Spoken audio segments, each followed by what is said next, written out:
بسم اللہ الرحمن الرحیم۔ السلام علیکم پیارے دوستو، کیسے ہیں آپ؟ امید کرتے ہیں خیریت سے ہوں گے۔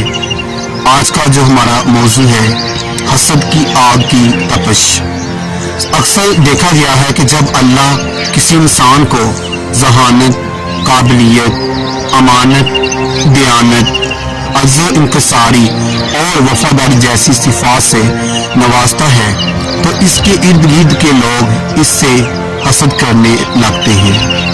اسے نیچا دکھانے کے لیے طرح طرح کے جال بنے اور بچھائے جاتے ہیں۔ محمود و ایاز کے کئی قصے مشہور ہیں۔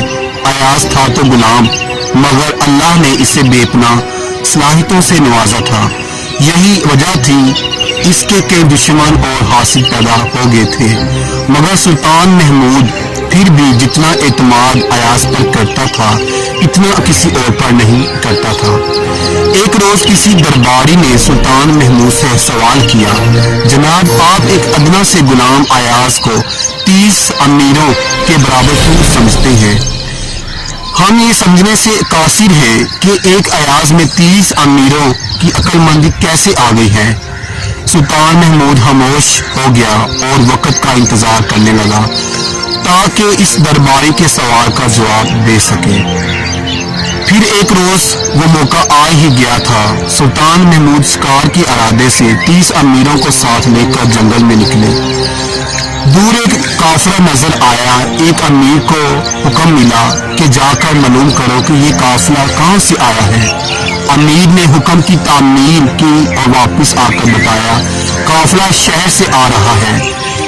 سلطان نے پھر پوچھا قافلے کو جانا کہاں ہے؟ وہ امیر یہ نہ بتا سکا، اس لیے اس نے یہ بات تو قافلے والوں سے پوچھی ہی تھی۔ ایک ایک کر کے تمام امیروں کو قافلے کے پاس بھیجا گیا۔ سبھی نامکمل اور ادھوری معلومات لائے، کوئی بھی مکمل معلومات لے کر نہ آیا تھا۔ سلطان محمود نے اپنے امیروں سے مخاطب ہو کر کہا، تم سب کو اعتراض تھا کہ میں نے ایاز کو تم سب کے برابر درجہ کیوں دے رکھا ہے؟ اب اس کا جواب سنو۔ ایاز کو میں نے تم سب سے چھپ کر قافلے کے پاس بھیجا تھا۔ جن 30 سوالوں کے جواب تم 30 امیر 30 چکروں میں لائے ہو، ایاز ایک ہی بار ان 30 سوالات کے جوابات لے آیا تھا۔ اب تو تم لوگ سمجھ گئے ہوگے کہ میں نے یہ مقام و مرتبہ ایاز کو کیوں دے رکھا ہے۔ سب امیر یہ سن کر شرمندہ ہوئے اور سارے ایک ہی زبان بول اٹھے، ہم بے شک ایاز کی برابری نہیں کر سکتے۔ تو پیارے دوستو، اس سے ہمیں کیا سبق ملتا ہے؟ حسد بری شے ہے، اس سے بچنا چاہیے۔ اس سے صرف اور صرف انسان کا اپنا ہی نقصان ہوتا ہے۔ اگر اللہ تعالیٰ نے ہماری کسی مسلمان بھائی بہن کو اگر دولت، حسن یا اچھی سیرت نوازی ہے تو ہمیں اس چیز سے زیادہ خوش ہونا چاہیے، نہ کہ اس سے حسد کرنا چاہیے، بلکہ ہمیں بھی چاہیے کہ اس کی اچھی صفات سے ہم بھی زیادہ فائدہ اٹھائیں تاکہ ہم بھی اس قابل ہو سکے کہ اللہ تعالیٰ بھی ہم سے راضی ہو جائیں، نہ کہ ہم دوسروں سے حسد کریں۔ اگر اللہ تعالیٰ نے کسی کو بہت زیادہ دے رکھا ہے تو وہ بھی اس کا کمال نہیں بلکہ یہ اللہ تعالیٰ کی نعمتیں ہیں، اور اللہ تعالیٰ اپنے تمام بندوں سے بہت زیادہ محبت کرتا ہے۔ اور اگر اللہ تعالیٰ نے آپ کو یا مجھ کو کم دے رکھا ہے تو اللہ تعالیٰ نے بھی یہ ہمارے لیے آزمائش پیدا کی ہے کہ میرا بندہ اس حال میں میرے لیے کیا کرتا ہے۔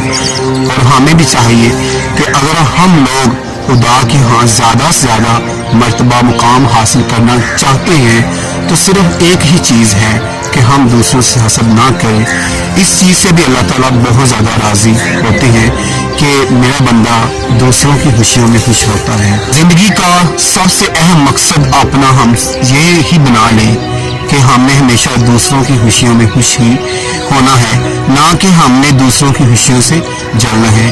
کبھی آپ ایسا کر کے تو دیکھیں۔ اگر آپ کو میری یہ باتیں پسند آئی ہوں تو پلیز میرے چینل کو سبسکرائب کریں، بیل نوٹیفیکیشن کو آن کریں، اور تاکہ نئی سے نئی اور اچھی سے اچھی معلومات آپ تک پہنچ سکے۔ اسی کے ساتھ ہم